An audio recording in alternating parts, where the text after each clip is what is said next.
విజయనగరం జిల్లా అల్లూరి సీతారామరాజు అంతర్జాతీయ ఎయిర్పోర్ట్ను ఆగస్టు 1వ తారీఖున దేశ ప్రధానమంత్రి నరేంద్ర మోదీ గారి చేతుల మీదుగా చాలా ఘనంగా ప్రారంభోత్సవానికి ఏర్పాట్లు చేస్తుంది కూటమి ప్రభుత్వం. ఇప్పటికే ఆ ఏర్పాట్లన్నిటికి కూడా హోంమంత్రి అనిత గారు, స్థానిక మంత్రులందరూ కూడా సమీక్ష నిర్వహిస్తున్న పరిస్థితి తెలిసింది.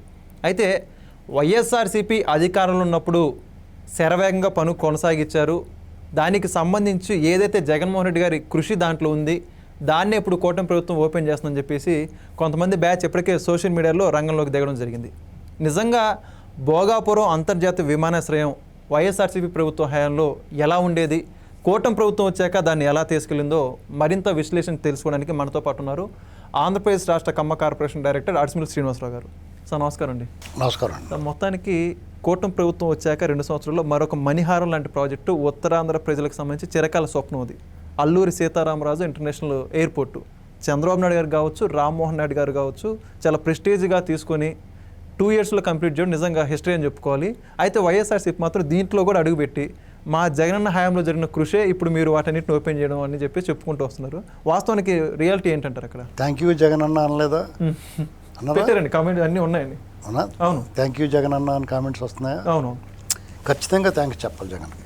ఎందుకంటే నీ వికృత చేష్టలో, విపరీత పోగళ్ళలో, వికారపు నవ్వులు, అవినీతి, దోపిడీ, దుర్మార్గం చేయబట్టి నీ బెడద వదిలింది ఈ రాష్ట్రానికి. లేదంటే నువ్వు ఎంతో కొంత వాళ్ళ నాన్నలాగా ముసుగేసుకుని ఉండుంటే ఇంకా ప్రజలు నమ్మి మోసపోదు. రెండోసారి దోలు తీరిపోను అందరికీ. నువ్వేమీ దాచుకోకుండా నీ అవలక్షణాలన్నీ నువ్వు ప్రదర్శించావు కాబట్టి మా జనాలకి గిల్లి చెప్తేనే కానీ అర్థమవుతావు. గిల్లి చెప్పాలి, పొడిచి చెప్పాలి, ఇల్లు ఆక్రమించుకుంటానంటే ఇల్లు దుబ్బేసి ఇలాంటివన్నీ చేస్తేనే అర్థమవుద్ది. నీకు భూములు లాక్కుని చట్టాలు, ల్యాండ్ టైటిల్ యాక్ట్ ఇలాంటివన్నీ తీసుకొచ్చి నేను అలాంటివాడినే పింకీ అని చెప్పావు కాబట్టి మా వాళ్ళందరికీ లెగిసి నిన్ను పక్క పంపించారు. నువ్వు కనుక వాళ్ళ నాన్నగారిలాగా ముసుగేసుకుని లోపలలాగా ఉన్న పైకి నవ్వుతా యాక్షన్ చేసి ఉంటే దోలు తీరిపోను. నమ్మేద్దరు కదా మరి. మళ్ళీ అతను అవుతే ఏమవుద్ది? భోగాపురం, గేగాపురం అన్నీ కూడా వైకుంఠపురం చేస్తాడు. అన్నీ చేస్తే ఒకళ్ళు కట్టేహారు ఇంకో అమ్మేస్తాడు. వాళ్ళకి తీసేసుకుంటారు, ఎంతో కొంత ఇచ్చి అంటాడు. ప్రైవేట్ వాళ్ళకి. ఇప్పుడు గంగవరం పోర్ట్ ఎలా చేసాడు? అవును, ఇదే పని. కాబట్టి ఖచ్చితంగా జగన్ థ్యాంక్స్ చెప్పాలి. సిగ్గుండాలి కదా ఎవరికన్నా. నేను ఎందుకు చెప్తున్నానంటే థ్యాంక్స్ అతనికే, నీ శాస్త్రాల వల్ల నీ ఎంత నువ్వే ఓడిపోయావు, దానికి థ్యాంక్స్. నువ్వు అక్కడ నీ పాదయాత్ర అప్పుడు ఫస్ట్లో 18లో నీ పాదయాత్ర అప్పుడు దీన్ని అడ్డగోలుగా ఆపేద్దాం, భూములని వెనక్కి ఇచ్చేద్దాం అని చెప్పినాడు. తర్వాత నువ్వు ఎన్ని పిల్లిమొగ్గలు వేసినా నువ్వు క్లెయిమ్ చేసుకోవడానికి లేదు అక్కడ.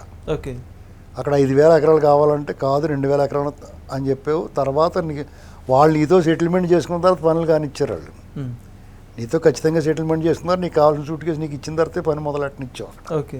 నీ వాటా నీకు ఏం కావాలో తీసుకున్న తర్వాతే నువ్వు పనులు మొదలెట్టనిచ్చావు. సచ్చినోడి పెళ్ళికి వచ్చిందే కట్నం రా బాబు, నీ ప్రభుత్వం వచ్చిన తర్వాత నీకు మళ్ళీ రివర్స్ టెండరింగ్ అనకుండా మీరే పూర్తి చేయండి రా బాబు, కానీ తొందరగా పూర్తి చేయండి అని చెప్పి వాళ్ళు వచ్చిందా 2 సంవత్సరాల్లో కంప్లీట్ చేసి ఇవాళ జాతికి అంకితం చేస్తున్నారు. ఇవాళ ఉత్తరాంధ్రకి నిజంగానే మణిమగుటం అది. దీనివల్ల మాకేటి ఉపయోగం, మాకేం వద్దని వాగి వాళ్ళు ఉంటారు. వాళ్ళకి ఏంటంటే చరిత్రహీనుల వాళ్ళు, చరిత్ర తెలుసుకోలేని వాళ్ళు. శంషాబాద్ ఎయిర్పోర్ట్ కట్టినప్పుడు ఇలాగే పేలేరు. మొదట చంద్రబాబు నాయుడు గారు ఎయిర్పోర్ట్ తీసుకొచ్చినప్పుడు జిఎంఆర్ నడితే చెప్తాడు ఏం జరిగిందో. ఇవాళ శంషాబాద్ ఏరియా ఏంటి అది చూసుకోవాలి. వైజాగ్ 40 కిలోమీటర్లు అక్కడికి వెళ్ళి రావటం కూడా అవుద్దయ్యా. నీకు అంతర్జాతీయ విమానాశ్రయం కావాలి, సౌకర్యవంతమైన ప్రయాణం కావాలంటే కొన్ని భరించాలా. ఒకటి కావాలంటే ఒకటి వదులుకోవాలి. మీ ఇంటి పక్కనే, మీ అపార్ట్మెంట్ పక్కనే ఉండదు ఎయిర్పోర్ట్. అర్థమైందా? ఎప్పుడు నోటుకు వచ్చినాడు అని మాట్లాడుతుంటావు. ఒకటి లోటు ఉంది అక్కడ.